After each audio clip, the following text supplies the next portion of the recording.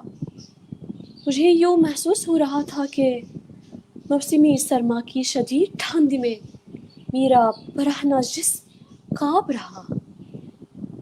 اس وقت مجھے ایک مددگار اور ایک ساتھ دینے والے ہاتھ کی اشد ضرورت تھی جو مجھے اس عذاب سے نکال سکے. میں آہستہ آہستہ چل رہی تھی جیسے کوئی روح کراہتی ہو. درد سے تڑپتی ہوں. زندگی اور خودکشی کے درمیان متذبذب تھی. تبھی ایک ہاتھ مجھ تک بڑھا اور کہا اپنا ہاتھ مجھے دے دو. میں چپ کر ڈر گئی کہ ہاتھ دو اور سوچنے لگی شاید اس ہاتھ کا مالک بھی ایک دشمن نہ ہو. اس نے دوبارہ مجھ سے کہا اور اس کی آواز میں خلوص دلی ظاہر تھی اور اس کے چہرے پر فرشتوں کی مسکراہٹ نقش تھی. اس نے کہا مجھ سے مت ڈرو. میں نے کہا تو کون ہے؟ اس نے مجھ سے کہا میں قابل بھروسہ مند ہوں، قابل یقین ہوں اور قابل اعتماد ہوں. میں تمہارا دوست ہوں. اس کی بات سن کر میں ہچکچائی. اس نے اصرار کر کے کہا تمہیں میرے ساتھ چلنا ہوگا. میں راہ کی رازوں کو جانتا ہوں. سلامت اور حفاظت کے ساتھ تمہیں پہنچانے میں مدد کروں گا. میں تمہیں اکیلا نہیں چھوڑ سکتا. اس کی حوصلہ بھری آواز اور مسکراہٹ میرے دل کی گہرائیوں میں اتر گئی تھی. میرے دل نے مجھے آواز دی اسے اپنا ہاتھ دے دو. میں نے اس کو اپنا ہاتھ دے دیا. اس نے میرا ہاتھ پکڑ اور کہا اب ذرا آسمان کی طرف دیکھو. کیا دیکھ رہے ہو؟ میں نے کہا میں ایک بادل دیکھ رہی ہوں. اس نے کہا چلو اس بادل پر سوار ہوتے ہیں. وہاں تمہیں تمام خوشیاں، روشنی اور ہوا ملیں گے اور وہاں کمال اور تخلیقیت کی عالم میں تمہیں سکون ملے گا جس کی تمہیں تمنا ہے. بہت شکریہ. واہ کہانی ختم. واہ بہت شکریہ. کہانی ختم، لیکن آپ کا جادو کبھی ختم نہیں ہو سکتا، آپ کی قلم کا. اور آپ کا جو سب سے بڑی بات ہے اور بھی دنیا میں سخنور بہت اچھے. لیکن ڈاکٹر ولا جمال صاحبہ کا جو انداز تھا افسانہ پڑھنے کا، اور کہانی لکھنا ایک الگ فن ہے اور کہانی کو پڑھنا ایک دوسرا فن ہے. بہت کم لوگوں جی میں یہ ہوتا ہے کہ جتنا بہتر آپ لکھ رہے ہیں اس سے بہترین آپ پڑھ کے سنا سکیں. قصہ گوئی ہوتی ہے ایک طرح سے، یہ قصہ گو کرتے ہیں یہ کام. لیکن وہاں بھی یہ شائستگی، وہ یہ خوبصورتی، یہ نفاست نہیں ہوتی ہوگی جو ڈاکٹر ولا جمال کی کہانی پڑھنے میں آئی. میں دیکھ پا رہی ہوں کہ دو ملکوں کے بیچ کا جو یہ فزیکل کی جو دوری ہے ہمارے بیچ کی، وہ کہیں نہ کہیں انٹرنیٹ کو ڈسٹرب شاید کر رہی ہو. ہماری آواز، ہمارا ویڈیو کہیں آگے پیچھے ہمیں بھی دکھ رہا ہے اور شاید ہمارے ناظرین کو بھی ایسا کچھ لگ رہا ہو. لیکن ان پوری چیزوں کے اوپر جو چیز مسلسل چل رہی ہے وہ ہے ڈاکٹر ولا جمال کی کا جو ذہین ہونے کا جو جادو ہے، ان کا جو ایک طریقہ ہے بات کو سننے کا، کہنے کا، سمجھانے کا، اور ان کی زبان کی جو مٹھاس ہے، جو شیریں ہے. آپ مصری ہیں اور ہمارے یہاں مصری ایک ڈلی ہوتی ہے میٹھی سی، اور ہم کہتے ہیں کہ آپ کی زبان مصری سی ہے. تو آپ بالکل ہمارے لیے وہ مصری کی ڈلی ہی ہیں جو زبان پہ رکھو تو وہ گھلنے لگتی ہے. بہت خوبصورت. اچھا، ایک بہت ہی اچھا جی سوال اللہ آیا بہت ہے، ایک اچھی شکریہ. بات آئی ہے جو میں آپ سے شیئر کرنا چاہتی ہوں. وسیع صاحب ہم کو دیکھ رہے ہیں اور وہ لکھ رہے ہیں کہ آپ نے اردو کی چیزوں کو عربی میں کیا ہے ترجمہ اس کا. تو کیا عربی شعرا کے